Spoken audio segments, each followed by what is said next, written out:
I used to think living with your parents past your early 20s meant something went wrong. In America, it's almost a quiet competition. Who moved out first? Who got their own place? Who's independent? So when I arrived in the Philippines and found out that grown adults, professionals, parents themselves, even people in their 40s, still lived under the same roof as their parents, my brain didn't know where to file it. At first, I judged it. I didn't mean to, but the thought slipped in anyway. Isn't that crowded? Don't people want privacy?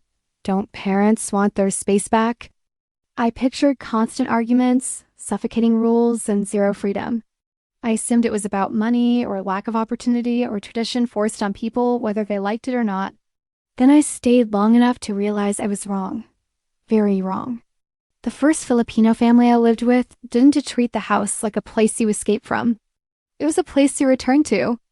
Every night, no matter how busy the day was, people came back, not just physically, but emotionally. Someone was always cooking. Someone was always talking. Someone was always waiting. In America, I grew up watching families slowly drift apart without drama. Kids leave for college. Parents downsize. Holidays become scheduled events. Love is still there, but it's measured in visits and phone calls. Independence is celebrated so loudly that togetherness sometimes feels like a failure. In the Philippines, togetherness is the default. I met a woman in her early 30s, smart, confident with a stable job, who still lived with her parents. I asked her very casually when she planned to move out. She looked at me the way you'd look at someone who just asked why you plan to stop breathing someday. Why would I? She said. That question stuck with me. Why would she? Her parents weren't controlling. They didn't track her movements or dictate her life. They shared space. They shared meals. They shared responsibility. When she came home late, someone made sure she ate. When her parents were tired, she helped with bills or errands without being asked. No one kept score. I started to notice that Filipino homes aren't designed around separation. They're designed around presence. Doors are open. Conversations overlap. Silence isn't sacred. Life happens together. In the West, we associate adulthood with distance. You prove you've grown up by leaving. In the Philippines, adulthood is proven by staying and contributing. You don't become an adult by walking away from your family. You become an adult by becoming useful to them. Money does play a role, of course. Wages are lower, housing is expensive, and it makes sense to pool resources. But if it were only about money, the attitude would feel heavy.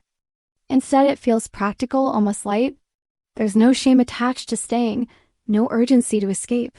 I watched a father come home exhausted from work, and his adult son took his bag without a word and poured him water. I watched a mother sit quietly while her daughter cooked dinner for everyone. I watched grandparents raise grandchildren while parents worked, not as a burden, but as purpose. In American culture, we talk about starting your own life. In the Philippines, life is already started, and you just step into it alongside others. Another thing I didn't expect was how much emotional safety this creates. When something goes wrong, you're not alone. You lose a job, you get sick, your relationship falls apart, there's a house that doesn't close its doors to you. There's food, there's noise. There's someone asking if you've eaten. I once asked a Filipino friend if she ever felt trapped living at home. She thought for a moment and said, "Sometimes it's noisy, sometimes annoying, but trapped? No, this is my base." That word base changed how I saw everything. In the US, we build independence like a tower, one person balancing on their own. In the Philippines, independence looks more like a net. You can move, stretch, try things, even fall, but the net is still there. There's also the deep sense of gratitude woven into this way of living. Filipino parents don't see their children as tenants. Children don't see their parents as obstacles. There is an unspoken understanding that sacrifices were made, and staying close is one way of honoring that. I noticed how casually respect is practiced, not dramatic gestures. Just small things, waiting to eat together, checking in, bringing something home for everyone, not just yourself. These habits don't disappear when children grow up. They evolve. Of course, it's not perfect. There are conflicts. generational differences, privacy issues. But instead of solving those problems by separating, families negotiate. They adjust. They endure a little discomfort in exchange for long-term connection. That trade-off is something Americans struggle with. We prefer clean breaks, clear boundaries, space. Filipinos prefer flexibility, overlap, compromise. One night, I sat in the living room packed with people. Cousins on the floor, aunts gossiping. A grandfather half asleep in a chair. The TV loud, the fan louder. Someone handed me food without asking if I wanted it. Someone else asked if I was cold, even though it was tropical heat. I realized then that Filipino homes don't ask, "Do you want to belong?" They assume you do. Living with parents longer also changes how aging is viewed. In the West, aging parents become a future problem to solve. In the Philippines, aging happens in the open, surrounded by family. Elderly parents aren't shipped off to be managed. They're absorbed into daily life. This creates patience. Children grow up watching care happen naturally. They don't fear it as much. Taking care of parents isn't framed as a sacrifice. It's framed as continuity. I once asked a Filipino man what he thought about Americans moving out so early. He smiled politely and said, "You are very brave, but also very alone." That wasn't an insult. It was an observation. Filipinos value independence too, just differently. You can be independent and still live at home. You can earn your own money, make your own decisions, travel, love, fail, and grow while sleeping in the same house you grew up in. The house changes with you. Rooms get repurposed. Roles shift. Parents loosen their grip not because a child leaves, but because trust grows. What struck me most was how little ego there was around it. No one bragged about staying. No one defended it aggressively. It just was. In America, we justify our choices loudly. In the Philippines, people live theirs quietly. After months of observing this, I started questioning my own assumptions.